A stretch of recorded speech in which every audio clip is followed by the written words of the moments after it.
ça aussi. Toute insomnie qui vient ne vient pas pour te détruire. Dieu veut que tu pries. C'est lui qui donne le sommeil. Toi, tu connais d'où vient le sommeil. C'est Dieu qui maîtrise le sommeil. Bienvenue sur la chaîne source de Vérité TV. Si vous êtes nouveau sur cette chaîne, abonnez-vous dès maintenant et activez la cloche de notification afin de ne manquer aucune vidéo d'édification spirituelle. Si vous n'avez pas suivi la deuxième partie, cliquez sur le lien ci-dessus. Cela me ramène à mon dernier point. Comment je vais garder la permanence de la connectivité avec Dieu?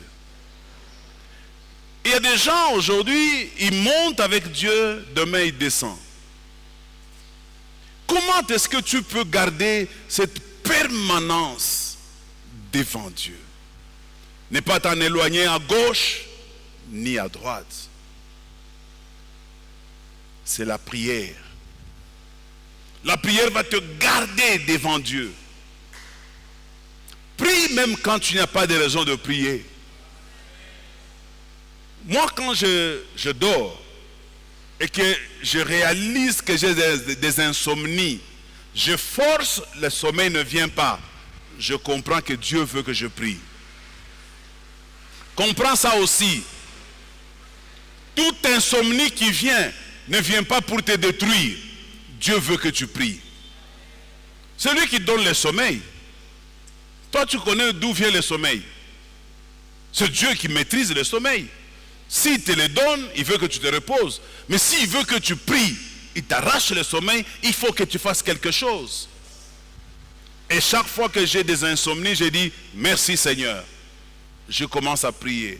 Je prie jusqu'à ce que je veux sentir que le sommeil est revenu. Il y a des insomnies qui peuvent... Moi, il y a des moments où j'ai des insomnies de 3 heures jusqu'à 6 heures du matin. Et je me mets à prier.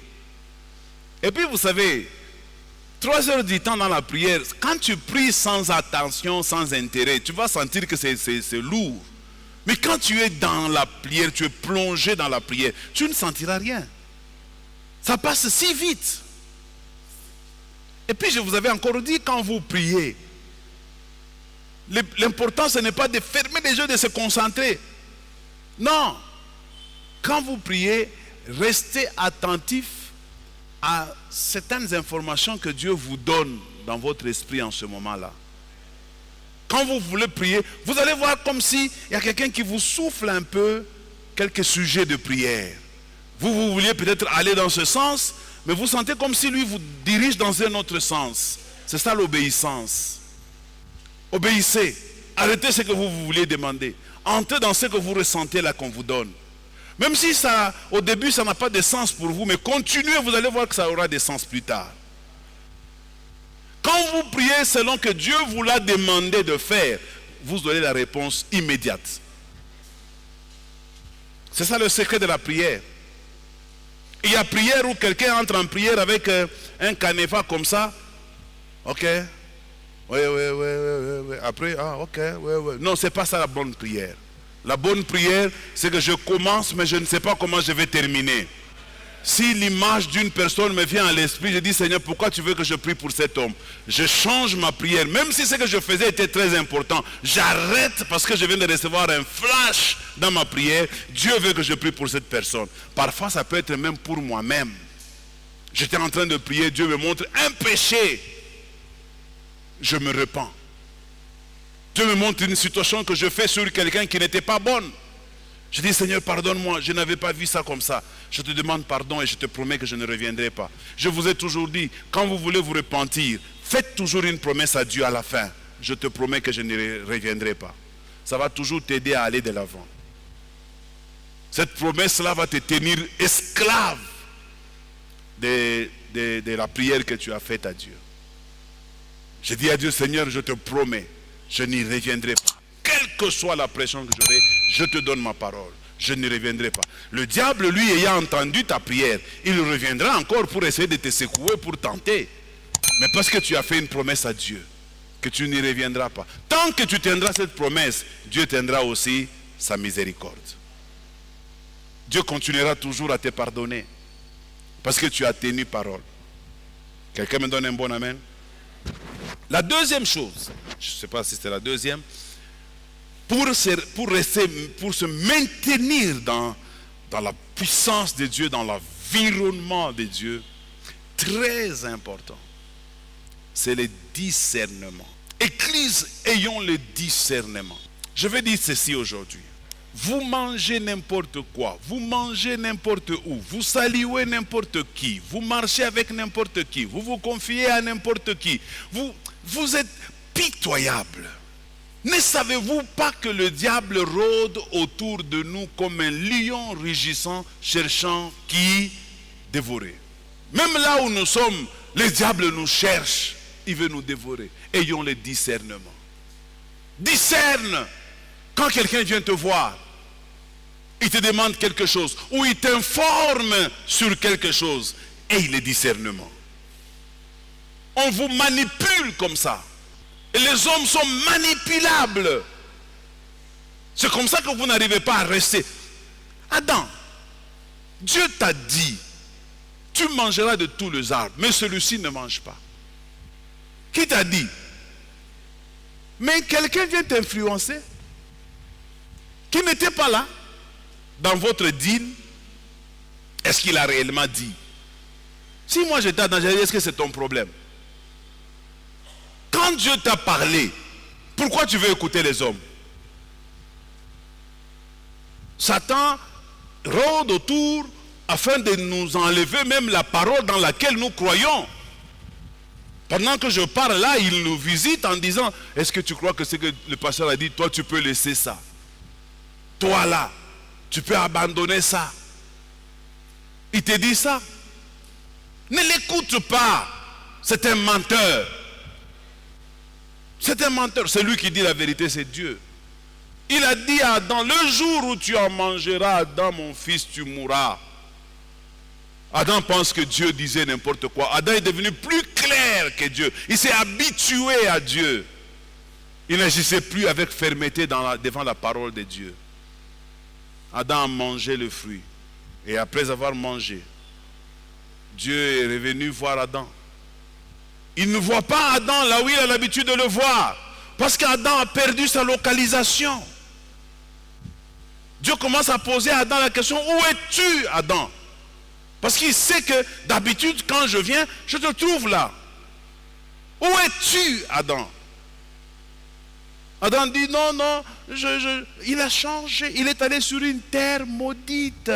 Le diable, ce qu'il cherche aujourd'hui pour toi et pour moi, c'est de t'enlever de la terre de bénédiction pour t'amener dans une terre maudite. Quand tu es dans une terre maudite, tout ce que tu feras ne réussira pas parce que la terre est maudite. Adam est allé là-bas. À partir de ce moment qu'il est allé là-bas, il commence à voir des choses qu'il ne voyait pas. Oh, j'ai honte parce que j'ai peur, je suis nu. Dieu dit, mais qui t'a dit? Déjà, Dieu comprend, ce type doit avoir mangé. As-tu mangé de l'arbre dont je t'avais défendu? Oh, c'est la femme que tu m'as donnée. Je ne vais pas entrer là-dedans. Mais je vais tout simplement dire à quelqu'un, restons attachés à Dieu. Si nous revenons à lui, il reviendra vers nous. En fait, en réalité, lui ne revient pas. Lui est toujours là où nous l'avons laissé. C'est nous qui revenons vers lui et nous constatons qu'il est là. Et nous disons il revient. Non, il n'est pas revenu. Il était là. C'est nous qui étions partis. Nous n'avons qu'à revenir. Nous verrons la gloire de Dieu se manifester dans notre vie. Ne sois pas plus sage que Dieu. Ne parle pas plus que Dieu. Ne connais pas plus que Dieu. Ce que tu as fait comme étude et ton expérience dans l'église ne peut pas remplacer Dieu. Dieu, c'est la sommité, c'est le sommet. Il est insaisissable. Les cieux des cieux ne peuvent pas le contenir. Il est extrêmement intelligent, extrêmement sage. Tu n'as que besoin de te soumettre à lui. Soumets-toi et tu verras sa main puissante s'appesantir sur toi. J'aime bien, Église, avant de terminer mon message, de vous dire avec insistance que c'est dans l'intérêt de nous tous, aujourd'hui en tant qu'Église, de comprendre que nous avons plus à gagner si nous restons connectés à Dieu que si nous nous éloignons de lui. Rester connecté à Dieu, ce n'est pas venir à l'église. Non. Rester connecté à Dieu, ce n'est pas servir Dieu dans un département. Non. Rester connecté à Dieu, ce n'est pas venir nettoyer l'église. Non. Rester connecté à Dieu, ce n'est pas donner les offrandes. Non. Rester connecté à Dieu, c'est obéir à sa parole. Faire ce qu'il te dit de faire. C'est ça, rester connecté à Dieu. Et chaque fois que tu es sur le point de faire quelque chose de mal, tu te rappelles que Dieu n'aime pas ça. Dieu n'aime pas ça. Pourquoi tu viens à l'église? Pour que nous te rappelons ce que dit la parole de Dieu. Où est-ce que tu mets ton cœur? Tu la mets en Dieu? Si tu la mets dans les hommes vont le détruire. Si tu places ton cœur dans l'argent, l'argent va détruire ton cœur. Si tu places ton cœur dans les amis vont détruire ton cœur. Si tu places ton cœur dans le travail va te décevoir un jour.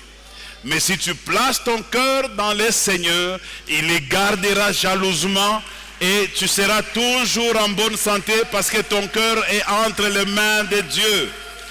Et la Bible dit que ce qui est entre les mains de Dieu, personne ne peut le toucher, personne ne peut l'arracher. Donc quand mon cœur est entre les mains de Dieu, je suis dans la joie. Que 1000 tombent à mon côté et 10 000 à ma droite, moi je ne serai pas atteint. Je ne serai pas concerné par les problèmes de ce pays. Je ne serai pas concerné par les problèmes de ce monde. Je suis dans ce monde, mais je ne suis pas de ce monde. Je vis en Dieu et Christ en moi, c'est l'espérance de la gloire. Celui qui vit en moi, il est plus fort que celui qui vit dans le monde. Avec Dieu, nous ferons des exploits et Dieu écrasera mes ennemis à ma place parce que moi je garde ma connexion à lui. Garde-toi, préserve-toi du malin, préserve-toi des méchants. Prends une bonne décision, ma sœur, ce matin. Je veux prier pour vous. Je vais vous demander 2 catégories de personnes pour lesquelles je vais prier ce matin.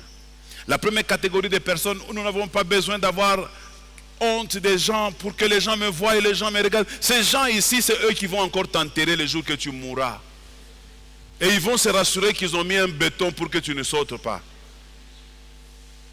Regarde vers Dieu. Il dit, celui qui aura honte de moi devant les hommes, moi aussi j'aurai honte de lui devant mon Père. 2 catégories de personnes. Tu es là dans la salle. Tu réalises qu'après mon intervention, tu n'as pas vraiment donné ta vie au Seigneur. Tu te rends compte vraiment que tu étais très éloigné de Dieu. Lève la main là où tu es. Je vais ajouter à cette catégorie de personnes ce chrétien-là qui constate que leur vie est en dents de scie. Tantôt il est chrétien, il aime bien les choses de Dieu, tantôt il est païen. Et lui-même se dit, ah Mungu, mina shinda kwa chanzambi, mina shindwa. Lève aussi la main. Tenez-vous debout, vous qui avez levé les mains. Alors, au premier appel comme au deuxième, tenez-vous seulement debout. Et il est fidèle pour vous secourir. Je vais prier. Merci d'avoir suivi cette vidéo sur Source de Vérité TV. Que le Seigneur vous bénisse abondamment et fortifie votre foi chaque jour. N'oubliez pas de vous abonner, d'activer la cloche de notification, de liker, commenter et partager cette vidéo autour de vous.